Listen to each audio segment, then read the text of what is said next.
Le cercle RH pour débattre aujourd'hui justement du cœur de notre sujet, du cœur de l'émission, les RH, mais alors pas les RH aujourd'hui en 2025, mais les RH en 2030, c'est-à-dire demain. Quel RH en 2030 ? C'est le titre d'un livre et on va en parler évidemment avec l'un de ses auteurs, Nicolas Bourgeois. Ravi de vous accueillir. Ravi d'être là. Vous êtes partner Workforce PwC, co-auteur de ce livre, les RH en 2030. On va voir d'ailleurs la couverture. Alors, vous aviez déjà travaillé sur ce sujet parce que vous vous projetez, vous essayez d'imaginer ce que sera le métier de RH en 2030. Et puis, à nos côtés, Quentin Guilhuy. Bonjour, Quentin. Bonjour. Vous êtes CEO de Team Starter. Alors, Team Starter, si on veut le pitcher, c'est quoi ? C'est des outils qui permettent aux salariés de rester engagés dans la boîte, de s'éclater, de créer des projets innovants. Alors, on est vraiment dans le spectre de l'engagement salarié et nous, notre mantra, c'est de dire que la vie d'entreprise s'est un peu perdue avec la digitalisation des processus. Et donc, nous, notre enjeu, c'est de donner la possibilité aux collaborateurs d'animer finalement la vie en entreprise, de recréer ces moments de vivre ensemble en les créant par les collaborateurs, pour les collaborateurs, via notre plateforme. Alors justement, j'ai vu réagir Nicolas Bourgeois au mot technologie, parce que c'est un peu le mot comme ça qui écorche les oreilles des RH. On leur parle d'IA générative, on leur parle de préqualification, on leur parle de recruteurs vocaux grâce à l'IA qui vont recruter en préqualification, qui existent déjà, c'est pas de la science-fiction. Est-ce que c'est le sujet de 2030 ? Est-ce que globalement, les RH, ça sera d'abord et surtout de la tech et moins d'humain ? C'est un peu tout l'enjeu. Je pense que ce sera de la tech et de l'humain, et ce sera peut-être de l'IA, mais ce sera de l'IA augmentée par l'humain, en fait. Il ne s'agit pas d'opposer les deux. Le DRH de demain, il sera forcément beaucoup plus technologique, parce qu'il va avoir des outils extrêmement puissants, notamment pour analyser l'engagement, pour segmenter sa population, on y reviendra peut-être, et pour être plus pertinent dans les politiques de ressources humaines qu'il va mettre en place.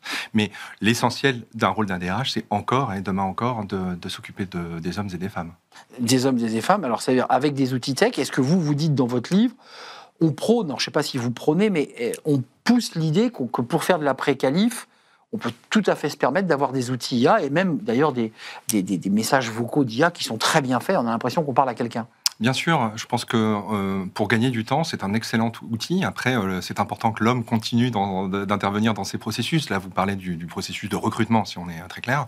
Et évidemment qu'à un moment, on a besoin de sentir s'il y a le fit, si ça va fonctionner, etc. Donc, je crois que la part humaine reste importante. Et les DRH, leur compétence clé de demain, c'est plutôt celle-ci, c'est celle de l'empathie, finalement. Et c'est une compétence de l'avenir. Donc, il y a bien la compétence technologique et l'empathie. Donc, la tech qui dégage du temps pour que les RH soient encore plus empathiques, parce que les DRH sont des gens très empathiques. Oui. Alors, d'une manière générale, ils ont choisi ce job parce qu'ils sont très empathiques et ils aiment les hommes et les femmes avec lesquels ils bossent. Il n'y a aucun doute là-dessus. Mais oui, ça leur permet d'être davantage. On n'a pas cherché à vous opposer, puisque tout d'un coup, on voit bien que dans Team Starter, il y a l'idée de l'humain, il y a l'idée de l'engagement. Comment vous entendez ce sujet ? Parce qu'on voit bien que la tech, elle est là. Enfin, elle n'est pas en train d'arriver.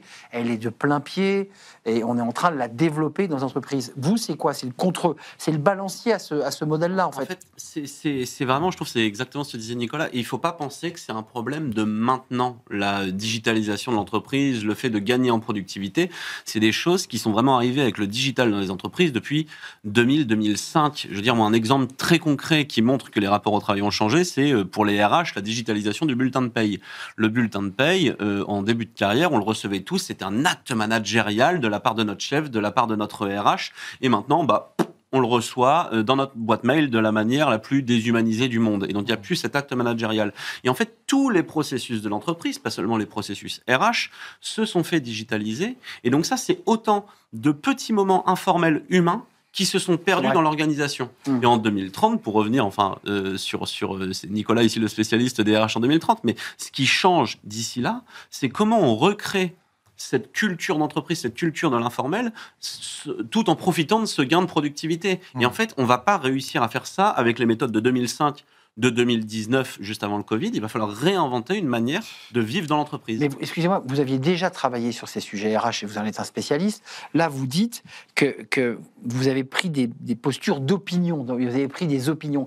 Quelles sont les opinions que vous portez et que vous dites, nous pensons qu'en 2030, ça ressemblera à ça, le monde des RH.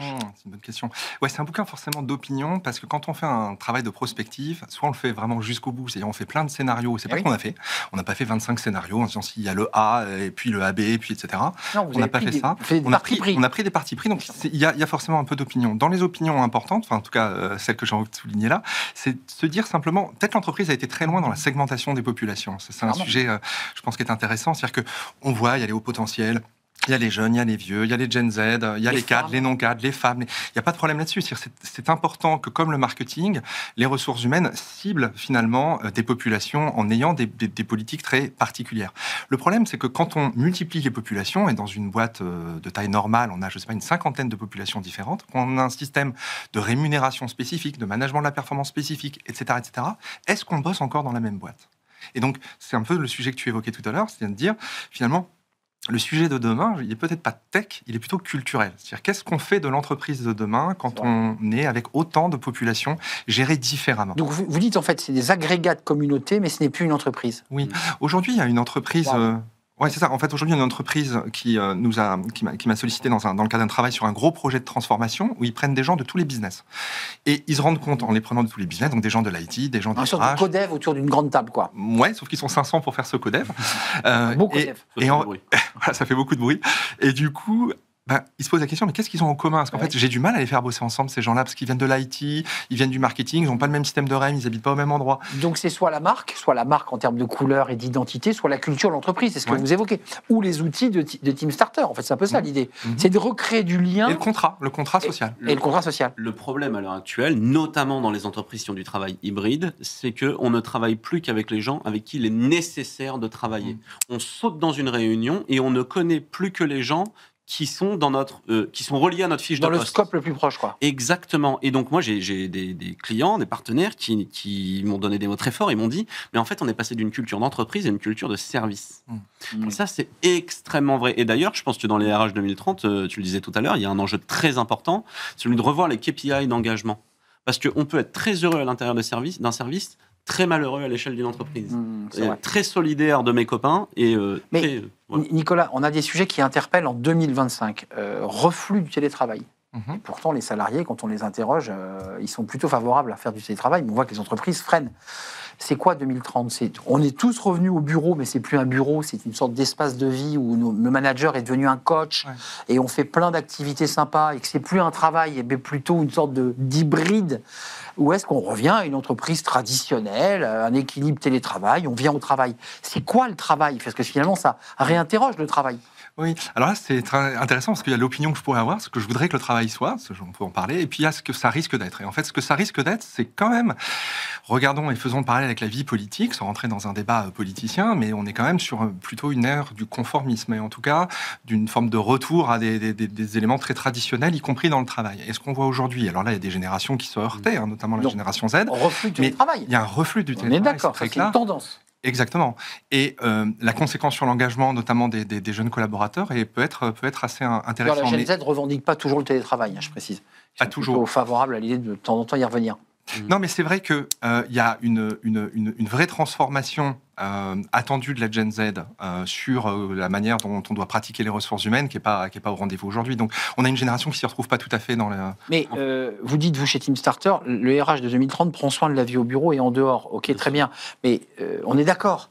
Mais jusqu'où va le DRH ? Enfin, je veux dire, c'était le débat du Covid. Est-ce qu'il devait aller frapper à la porte du collaborateur pour voir s'il était en forme ou malade ? Enfin... Déjà, le DRH, il a un enjeu clé, c'est de prendre ce sujet à bras-le-corps, d'en faire vraiment une vraie politique. Il faut comprendre au-delà du bureau. Au-delà du bureau, dans le bureau, c'est-à-dire retravailler la vie de bureau, retravailler la culture un peu en périphérie du bureau, et ça c'est important. C'est-à-dire qu'à l'heure actuelle, c'est la priorité 8 ou 9 de la fiche de poste du DRH. Or, en ce moment, on voit bien que c'est une lame de fond, cette culture d'entreprise liée au travail hybride et à la digitalisation. J'insiste parce que les autres fonctions sont touchées également. Des commerciaux nomades ne repassent plus au bureau faire leur note de frais, ne repassent plus pour aller faire leurs entretiens qu'ils font à distance, etc. Donc tout ça, ça touche toutes les populations.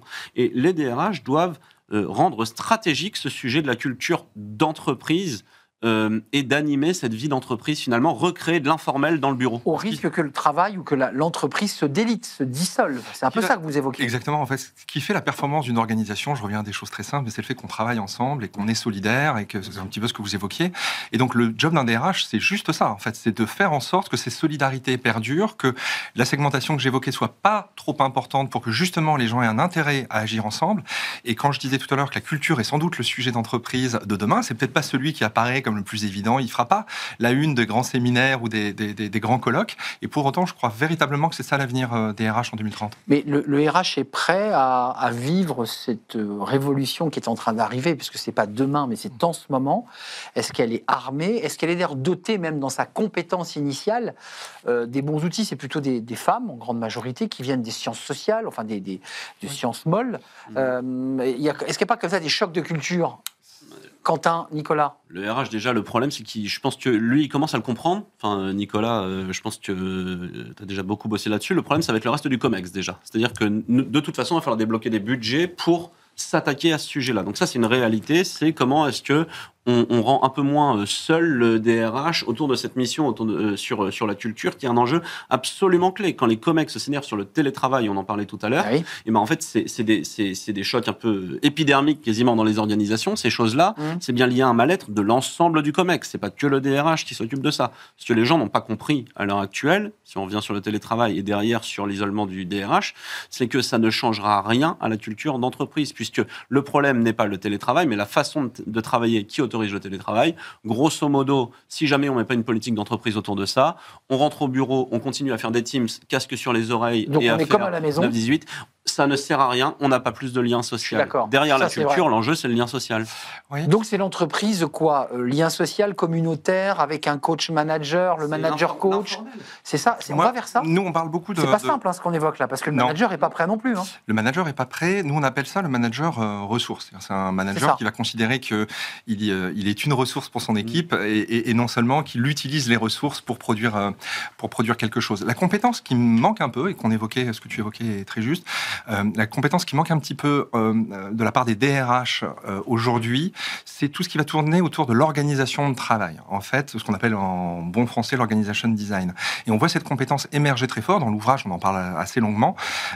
Et on évoque ça comme une compétence très importante pour optimiser les organisations. Finalement, c'est une compétence qui s'est perdue avec la réduction du temps de travail. Au moment de la réduction du temps de travail et 35 heures, ça remonte à très longtemps. Les DRH... Remis en question depuis quelques temps. Certains disent qu'il faut travailler plus, qu'il faut créer plus de valeur. Les DRH, c'était vraiment à la manette de l'optimisation, de la performance à ce moment-là. Ça a duré très peu de temps, 2 ans. Et puis après, on leur a dit, on a sauté l'obstacle. Messieurs et mesdames les DRH, rentrez chez vous, on n'a plus besoin de vous pour optimiser. Et aujourd'hui, on voit bien que c'est une compétence qui manque et qui n'est pas suffisamment... On voit une petite tendance qui est un peu décentrée par rapport à vos métiers, mais le DRH plus connecté au métier.